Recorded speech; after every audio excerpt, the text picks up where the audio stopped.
nation, the Treaty of Waitangi. Kia ora. Mr. Speaker. Honourable Parakura Horomia.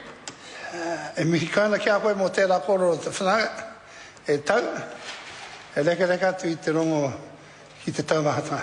E ururo tēnā koe mo tō kai te whai atu a muri a te kawanatu mo tātou mai Aotearoa. Mr. Speaker, I have 5 minutes. I could talk for 5 hours on this matter. It's something dear to my heart. But I revel having just come back from Australia and seen Indigenous people who struggle and don't have the base. And I can accept some of the things that my learned friend Tauhenare has just finished saying. But we can do better. And this is a real test in this country. It is fascinating that we preach nationhood, but we daren't play the full game. That we do the haka as the All Blacks, and we'll play that game, but we won't dare let the Indigenous people have their say. And I want to commend Ururo Flavel for this bill, and recognising that it is something that is dear to our people's hearts, the tangata whenua of this land. It was 172 years ago when ancestors of people in this room promised unification, promised nationhood, promised joining together, promised a better life and rights recognised. What a whole lot of teka. That's what it was. And then we get to this stage and there is no compulsion in this. This is not like he's warrant of fitness new ideas that he has. It's not like a whole lot of stuff that is coming out of the government benches. There is no compulsion in this. It is choice. And we've gone so crazy that we even want to deny choice. And that's really out of the fear of the unknown.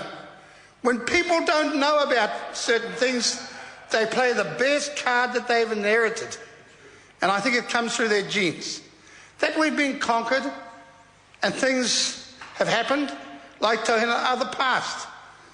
But you have to have a smarter brain to recognise that indigeneity internationally has a real place in people's hearts.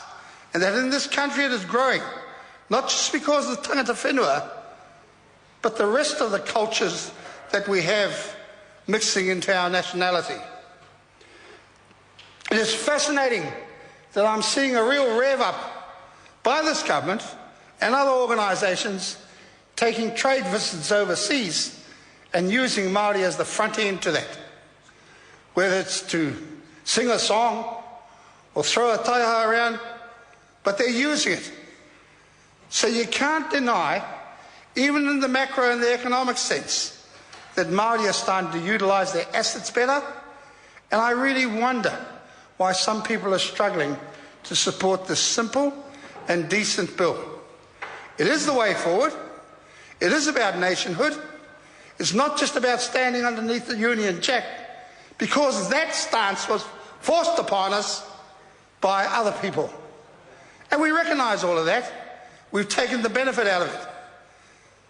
But Mr. Speaker, we will be supporting this bill, and it's certainly important to say that, because at the end of the day, there are some things that politicians should learn, that they don't use it because it may make the majority happy and vote for them. If you want to live in a decent society, if you want our children to revel and understand what nationhood means, then surely to goodness, simple support for this non-compulsive bill is something that could happen, Mr. Speaker. And Mr. Speaker,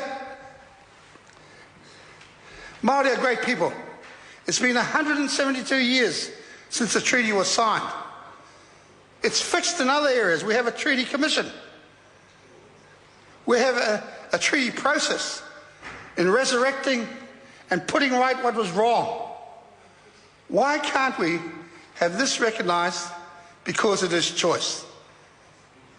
People, a lot of Māoris go to the churches that they never knew anything about. They swear on the Bible because they believe it's good for them. Somebody else taught them that. This is a learning curve and a teaching curve, Mr. Speaker, that the rest of the nation who want to stick their heads in the sand. And I do feel sorry for people like Tau Henare, who really should follow his great-grandfather's efforts. And Mr. Speaker, I would suggest to you that it would be good to cross the floor and vote in favour of this. Time's expired. Mr. Speaker. Louise Upson. Thank you, Mr. Speaker. I'm pleased to rise and offer a contribution in the debate on the